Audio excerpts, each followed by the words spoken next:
Merci d'être si nombreux une fois de plus. Merci à Marie-Odile qui m'a imposé ce titre incroyable.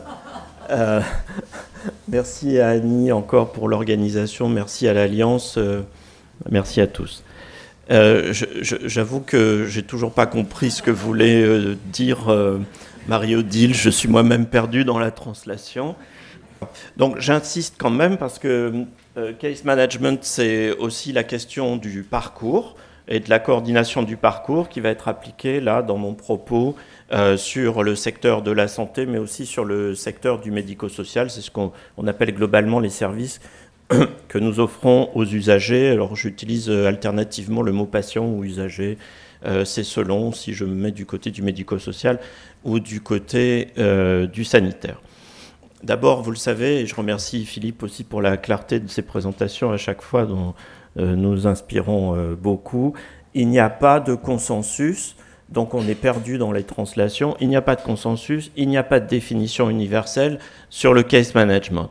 Bien sûr, on en a beaucoup parlé, mais il n'y a pas d'approche systématique et similaire d'un pays, d'une organisation à l'autre ou d'une région à l'autre, avec des réglementations qui peuvent être différentes. Dans certains cas, il y a des pays qui sont considérés comme des précurseurs, mais dans ces pays-là existent des cadres réglementaires, en particulier Australie, États-Unis, Canada. En France, il n'y a pas de cadre réglementaire. Et puis, il y a aussi certaines régions ou certains pays où le niveau de case management est tout à fait je dirais élémentaire ou vraiment embryonnaire. En France, il y a des initiatives ciblées qui commencent à se développer avec l'impulsion que Marie-Odile a donnée avec le mapping dont Sophie Cussac nous parlera tout à l'heure. Et on n'a toujours pas d'études générales pour apporter des preuves à la fois scientifiques et médico-économiques sur l'efficacité et nous attendons ces premiers résultats pour essayer d'appuyer la transposition à une échelle territoriale ou nationale. En tout cas, il va falloir s'accorder progressivement sur les définitions des mots et des concepts qu'on utilise pour parler de case management. D'ailleurs, j'ai fait un petit mix-up, une miscellanée, comme on dit, des concepts clés qui sont des mots que vous rencontrerez au fur et à mesure, et j'en ai pas mis beaucoup, il y en a beaucoup plus. Certains sont des mots anglophones qu'il faut admettre, qui viennent du monde du management. J'insiste pour dire que je parle aux Québécois aussi qui sont là. Management est un mot français qui est parti, comme beaucoup d'autres mots dans le vocabulaire anglais, qui est revenu. En France, on en connaît d'autres si ça vous intéresse. Alors...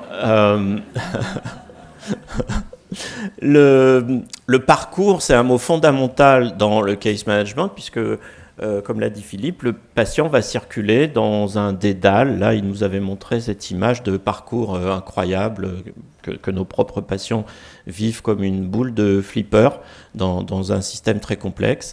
Et ils rebondissent sur les limites de fonctionnement de toutes les institutions qui, elles-mêmes, parfois, essayent d'attraper ce patient pour... obtenir des prix de journée ou des financements, il faut le savoir aussi. Donc parcours, c'est un premier concept. Bridging, c'est le fait de faire des ponts, et ça c'est un concept que je considère comme extrêmement important. Faire des ponts avec nos partenaires, les ressources du territoire, avoir des professionnels qui travaillent en même temps dans tel ou tel service et qui ont des multiples visions et des compétences, des connaissances qui vont faciliter la circulation du patient, de l'usager dans le dispositif. Workflow, c'est un mot anglais évidemment, c'est le flux, la compétence de comprendre comment, avec les processus que nous allons définir, le patient va pouvoir circuler dans tel ou tel service avec plus ou moins de souplesse et de fluidité. Empowerment, autodétermination, et ça c'est le monde un peu à l'envers, c'est-à-dire que nos usagers, nos patients nous aident, nous, à faire avancer le projet qu'on leur propose. Et ça, c'est très, très important. Et puis, un mot dont je parle très souvent, qui s'appelle la coopétition, qui est la contraction entre coopération et compétition. Et nous avons ces phénomènes de coopétition en permanence entre nous, qui peuvent être une coopétition financière, territoriale, amicale, non amicale, qui fait qu'on se pose la question de savoir pourquoi tel service a obtenu tel financement et pas nous, et on n'est pas content, et la compétition, c'est ce qui nous empêche de travailler tous ensemble. Les cas complexes aussi, nos patients, les usagers dont on s'occupe sont des cas complexes, il faut avoir en tête cette complexité, et qu'à questions complexes, réponses complexes. L'évaluation des besoins, on en a parlé tout à l'heure. La médecine par la preuve, on ne peut pas faire n'importe quoi, on essaie de s'appuyer sur l'EBM pour justifier notre action. Et dans l'évaluation aussi, ce qu'on appelle le management par la qualité, avec différents systèmes de qualité. Vous connaissez les normes ISO par exemple, mais il y a d'autres normes qui sont plus ajustées, comme par exemple la norme EFQM, European Foundation for Quality Management. Et puis nous sommes tous confrontés, y compris dans nos propres services, y compris dans mon propre service, à ce qu'on appelle la résistance au changement qui empêche ou qui freine l'évolution des projets que nous essayons de mettre en place. En plus, il y a un phénomène à la fois mathématique et financier qui est qu'il y a un cadre de référence réservé aux cas complexes, et ces cas complexes sont les cas qui consomment le plus de ressources à la fois humaines et financières, et il faut expliquer à nos partenaires, y compris dans les agences régionales ou dans les autres instances de décision, qu'une toute petite partie en haut de la pyramide consomme presque 80% du budget financier, de la sécurité sociale, par exemple. Les maladies chroniques consomment, ça représente 5% à peu près du nombre de patients, et ça consomme entre 80 et 85% du budget de la sécurité sociale. Donc il faut insister pour optimiser les ressources. Le case management repose sur 4 piliers essentiels. Il peut y en avoir d'autres. En particulier, c'est ce qu'on appelle l'intégration de services, faire rentrer des professionnels qui sont indispensables et utiles aux réponses complexes qu'on propose aux usagers. La coordination qui a à voir avec la construction du réseau, le réseau de santé ou le réseau de partenaires, le case management lui-même et l'appui sur l'aide que nous apportent les usagers eux-mêmes, ce qu'on appelle l'empowerment. Et ces 4 piliers s'intercroisent en permanence et sont aussi la base de la participation citoyenne, la certitude que nous faisons des choses qui sont respectueuses de l'intégration des patients et des usagers dans le système. Alors comment est-ce qu'on peut se retrouver pour améliorer les soins et les services qu'on va fournir aux usagers de la psychiatrie et à leurs proches? Comment on va faire pour faire face aux évolutions, aux défis et aux contraintes du secteur médico-social? Vous savez qu'il y a un rapprochement entre les deux secteurs et qu'il n'y a pas de fongibilité du médico-social dans le sanitaire, mais qu'il y a une fongibilité financière du sanitaire dans le médico-social, et les hospitaliers se plaignent, parfois à juste titre, que des lignes budgétaires disparaissent au bénéfice du médico-social. J'insiste pour dire, je ne suis pas sûr pour le Canada ni pour la Suisse, que la France est une exception européenne, on va dire, où il y a une séparation franche entre le médico-social et le social. Ce n'est pas le cas aux États-Unis en tout cas. Il faut anticiper les questions relatives à l'intervention précoce, évidemment, et rapprocher les mondes de la santé, du social, mais aussi le monde du management qui nous aide à construire ces nouvelles méthodes d'approche en impliquant les acteurs de terrain et en donnant aux décideurs, qui, je ne sais pas s'ils sont là aujourd'hui dans la salle, des éléments tangibles concernant nos nouvelles compétences. Alors, d'abord, vous n'y arriverez pas seul. Et si vous êtes tout seul, vous n'y arriverez pas non plus. Je voulais faire référence aux informations qu'on a recueillies quand on a fait le mapping pour le développement des services d'intervention précoce, où on a vu apparaître des dixièmes d'ETP de case manager. S'il vous plaît, oubliez ça. Essayez d'être des ETP à part entière, forcez le système, mais vous ne pourrez pas faire du bon travail si vous êtes juste 1 heure case manager par semaine dans un service. Parce que d'abord, vous ne tiendrez pas le coup, de toute façon, et ça ne marchera pas. Vous avez des actions à mener qui sont extrêmement complexes, j'en cite quelques-unes. Favoriser la décision partagée avec votre patient, s'appuyer sur les forces personnelles, le case management basé sur les forces personnelles, encourager la motivation, par exemple, favoriser la psychoéducation, travailler en réseau, 0,1 ETP par semaine, c'est pas possible. Pour ça, il faut travailler en équipe. Mais des équipes de case manager, il n'y en a pas beaucoup, et je ne pense pas que vous connaissiez cette équipe-là. C'est l'équipe de France de hockey sur gazon. C'est une discipline olympique, mais qu'on ne voit jamais sur Canal+ Sport en France. Pourquoi, on ne sait pas. Mais en tout cas, l'image, la comparaison est importante, parce que les case managers sont des professionnels qui sont encore peu connus, comme cette équipe, mais c'est un travail d'équipe. Alors, il faut essayer d'obtenir des résultats probants pour avoir une meilleure information des usagers et de leurs proches, on l'a déjà dit, avoir une implication dans les décisions à prendre au niveau de leur accompagnement et de leur parcours personnalisé, améliorer leur qualité de vie et leur satisfaction globale. On a parlé des questionnaires de satisfaction tout à l'heure. Et évidemment, optimiser les coûts grâce à la réduction du recours aux services d'urgence ou aux hospitalisations qu'on peut anticiper, prévoir et optimiser justement ces actions de prévention et de réduction des risques, comme ma collègue vient de le dire. Alors, quels sont les critères de décision pour le recours au case management? D'abord, la décision de recours au case management n'est pas systématique et il y a d'autres techniques de prise en charge des cas complexes. C'est ce qu'on fait déjà intuitivement, on ne répond pas à toutes les demandes. En tout cas, il existe une étape préalable qui vise d'abord à identifier les cas qui sont dans les services, c'est ce qu'on appelle le case finding, c'est-à-dire qu'il faut être capable d'aller dans les services d'urgence le matin ou dans les services hospitaliers pour voir s'il y a des cas qu'on pourrait prendre en case management et sélectionner ces patients qui peuvent bénéficier de cette approche. Alors, cette approche, elle s'opère sur une méthode d'éligibilité. Tout le monde n'est pas éligible au case management, qui est lié d'abord au niveau de complexité des cas et au risque, à la vulnérabilité de ces patients qu'on va évaluer sur une base d'hypothèses cliniques et sociales.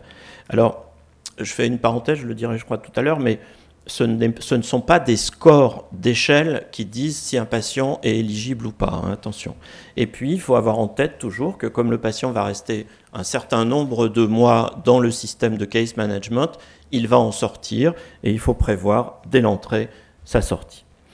Alors, il y a des critères de décision qui sont assez communs pour le recours. L'âge du patient, 18-25 par exemple, en sachant qu'en France, c'est compliqué d'avoir des patients de moins de 16 ans dans les services hospitaliers, ou moins de 15, mais on s'arrange de temps en temps. L'état de santé actuel compte, le niveau d'autonomie, les antécédents médicaux, l'environnement social et familial, la situation professionnelle, les revenus disponibles et l'accès aux droits, ça c'est extrêmement important.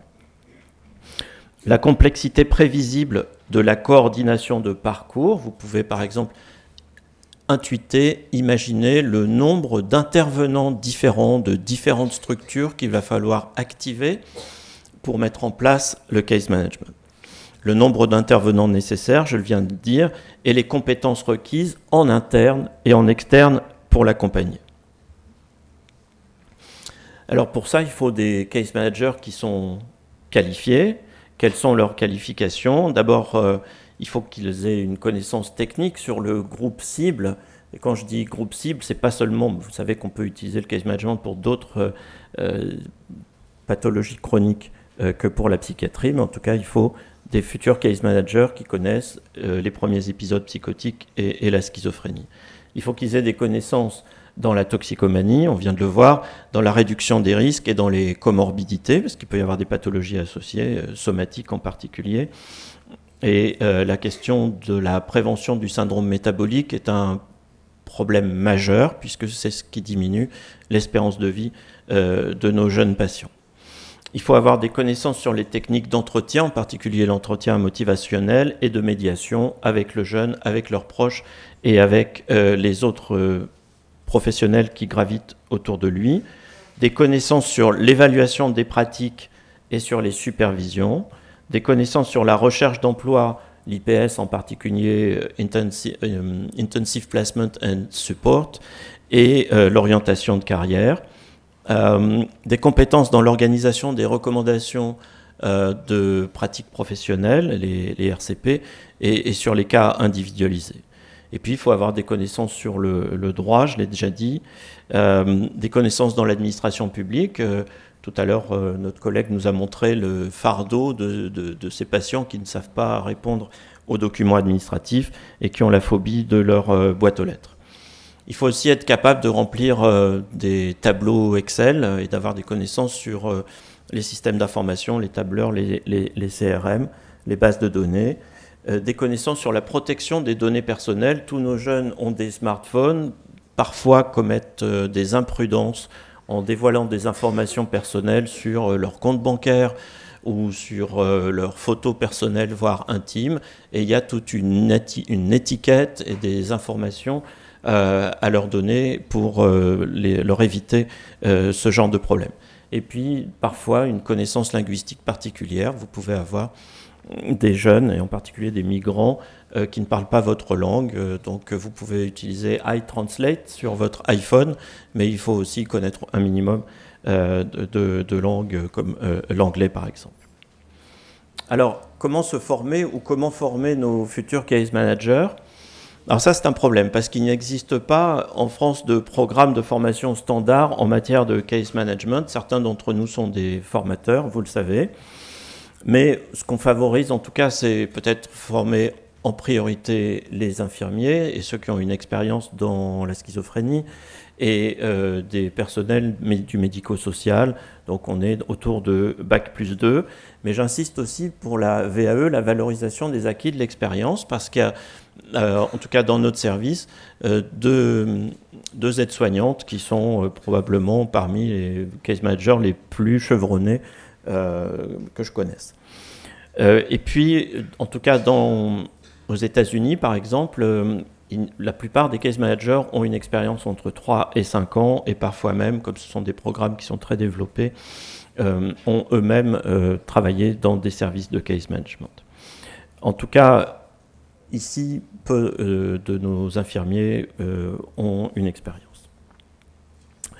Alors, comment est-ce qu'on peut réussir vous aider à réussir vos projets d'implémentation du case management ?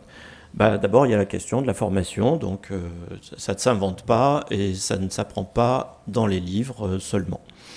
Il faut aussi avoir la connaissance des bonnes pratiques, toutes les recommandations, à la fois françaises, éditées par la HAS, et les recommandations internationales, qui posent la question, pour le futur case manager, d'être en mesure de lire en anglais des documents, ce qui n'est pas toujours le cas. Et puis être en mesure d'identifier les besoins exprimés et non exprimés des usagers, de leur entourage et aussi de nos propres partenaires administratifs. Il faut aussi avoir une connaissance des protocoles standardisés qu'on essaye d'implanter progressivement, même si parfois il peut y avoir une petite résistance culturelle. Et il faut être en lien avec les promoteurs, ceux qui nous autorisent, nous aident et nous financent.